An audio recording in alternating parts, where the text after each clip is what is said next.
The BirchBark House by Louise Erdrich. Selection illustrated by S.D. Nelson.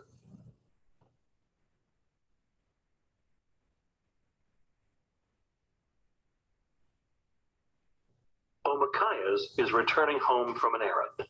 She carries scissors for her mother and a lump of sweet maple candy for herself. Both the scissors and the candy are rare and valued items in her Ojibwe village in 1847. She is not eager to return home to the chore of tanning a moose hide and to her older sister, Angeline, who made fun of her earlier in the day. Her feelings are hurt, and she wants nothing but to be respected by Angeline. Before she went back on the trail, Omakayas rinsed off the old candy lump in the lake. It came out beautifully creamy golden, translucent, and grainy dark, and sweet. She started walking, her treasure now wrapped in a leaf. As she walked, Omakayas thought there was no way to share such a tough nut of sweetness. How would she divide it? Omakayas decided she did not want to cause trouble at home. Furthermore, it suddenly made sense to her that at least one person in the family should get the full effect of the maple sugar. She would pop the whole thing into her mouth, all at once. This would save problems. The lump was delicious, tasting of spring sweetness and the inside of trees. Besides, Omakayas reasoned, as she walked contentedly along, the taste of the sugar would save her from eating every one of the berries she was sure she would find on the path.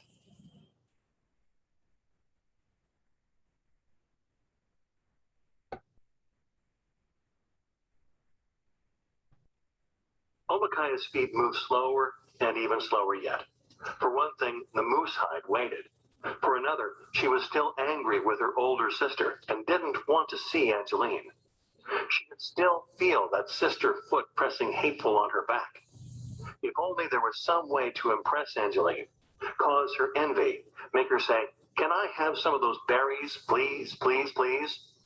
You can be sure, Omakayas thought, her face taking on a faraway, haughty expression. She would be slow in answering. Yet the worst of it was this.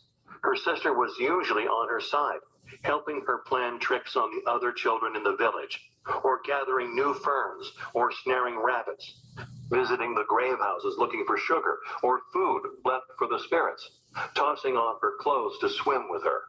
And to have her older sister laugh at her hurt Omakayas so much inside that she both wanted Angeline to smile in surprise, to be proud, to envy her, and to feel rotten and be sorry forever.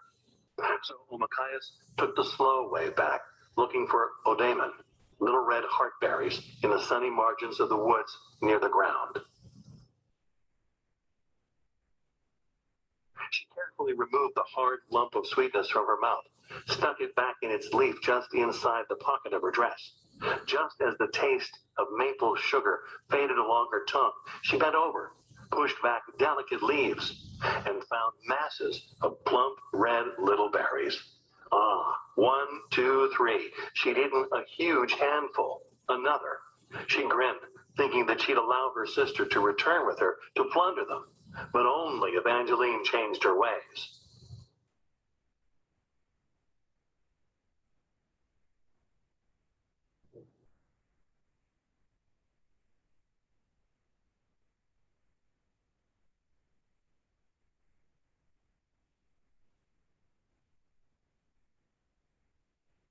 All of a sudden, a rustle and then a thump in a bush ahead made Omakayas freeze. A long moment passed as she stared through the dark leaves. Suddenly, crash!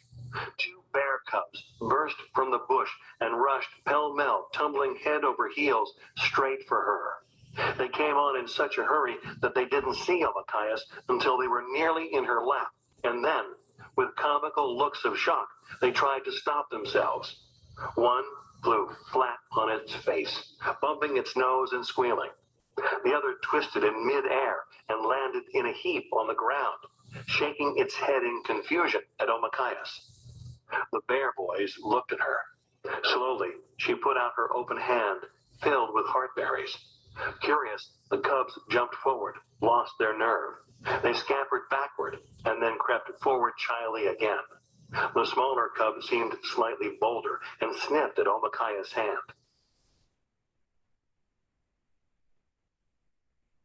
The bear cub took one berry, then jumped away in seeming fright at its own bold act. But the taste of the berry seemed to banish fear. The two now tumbled at her, growling, mock ferocious. Their long pink tongues touched up every berry from her hands, eagerly flicking them from her fingers as fast as she could pick. They seemed to like the game. It could have gone on for hours, that is, until she stood upright. Then they tumbled backward in alarm. Their chubby bottoms rolled them over like playing balls, and she laughed out loud. She realized they had thought Omakaya's was their own size. They were astonished the same way Omakaya's had been the first time she saw the traitor cadet unfold a seeing glass, something he called a telescope, a long, shiny tube that grew in his hands. She bent down again. "Anin, little brothers," she said to them kindly, and they came forward.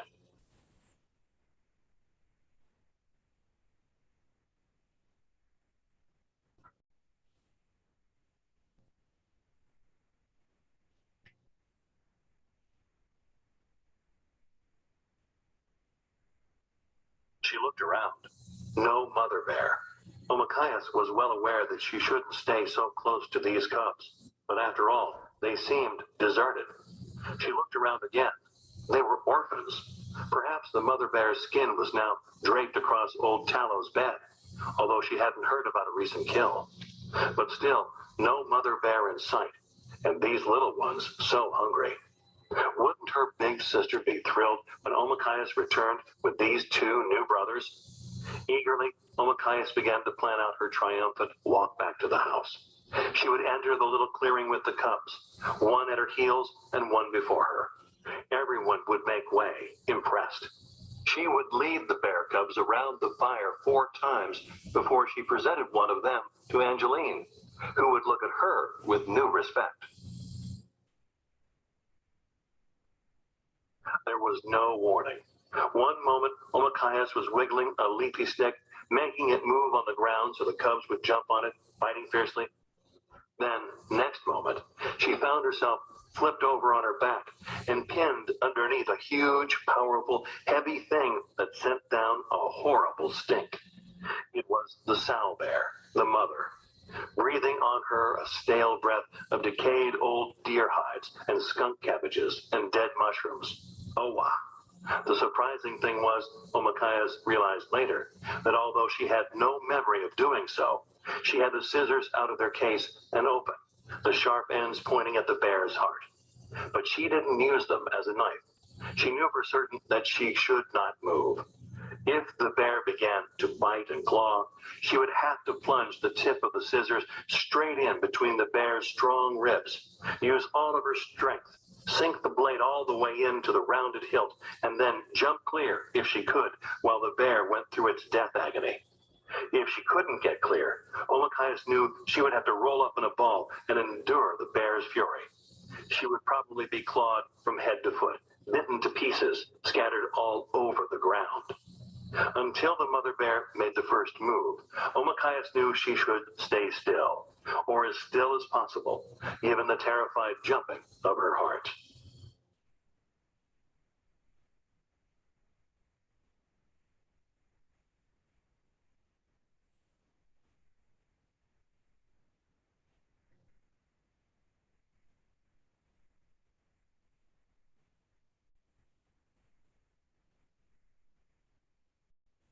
For long moments, the bear tested her with every sense, staring down with her weak eyes, listening, and most of all, smelling her. The bear smelled the morning's moose meat stew Omakayas had eaten, the wild onion seasoning, and the dusty bit of maple sugar from old tallow stuck to the inside of her pocket. How she hoped the bear did not smell the bear-killing dogs, or the bear claw that swung on a silver hoop from old Tallow's earlobe. Perhaps the bear smelled the kind touch of Grandma and Mama's bone and spruce wood comb, her baby brother's cuddling body, the skins and mats she had slept in, and little Pinch, who had whined and sobbed the night before. The bear smelled on Omakaya's skin the smell of its own cousin's bear grease used to ward off mosquitoes. Fish from the night before last night, the berries she was eating. The bear smelled all. Omakayas couldn't help but smell her back. Bears eat anything, and this one had just eaten something ancient and foul. Omakayas took shallow breaths. Perhaps it was to take her mind off the scent of dead things on the bear's breath that she accidentally closed the scissors, shearing off a tiny clip of bear fur, and then, to cover her horror at this mistake, started to talk.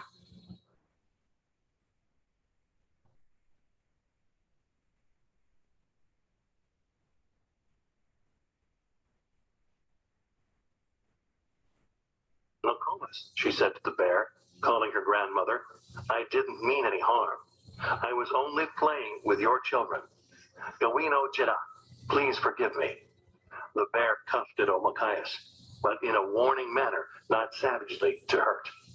Then the bear leaned back, nose working, as though she could sense the meaning of the human words. Encouraged, Omakayas continued.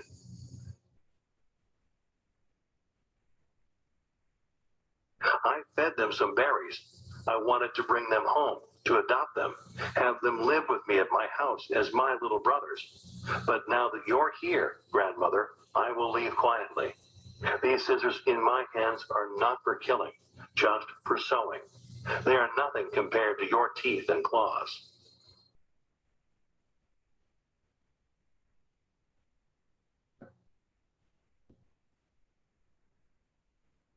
And indeed, Omakaya's voice trembled slightly as the bear made a gurgling sound deep in her throat and bared her long, curved, yellowish teeth, so good at ripping and tearing. But having totaled up all of the smells and sifted them for information, the bear seemed to have decided that Omakayas was no threat. She sat back on her haunches like a huge dog. Swinging her head around, she gave a short, quick slap at one of the cubs that sent it reeling away from Omakayas. It was as though she were telling them they had done wrong to approach this human animal and should now stay away from her. Omakaya's heart squeezed painfully. Even though it was clear her life was to be spared, she felt the loss of her new brothers.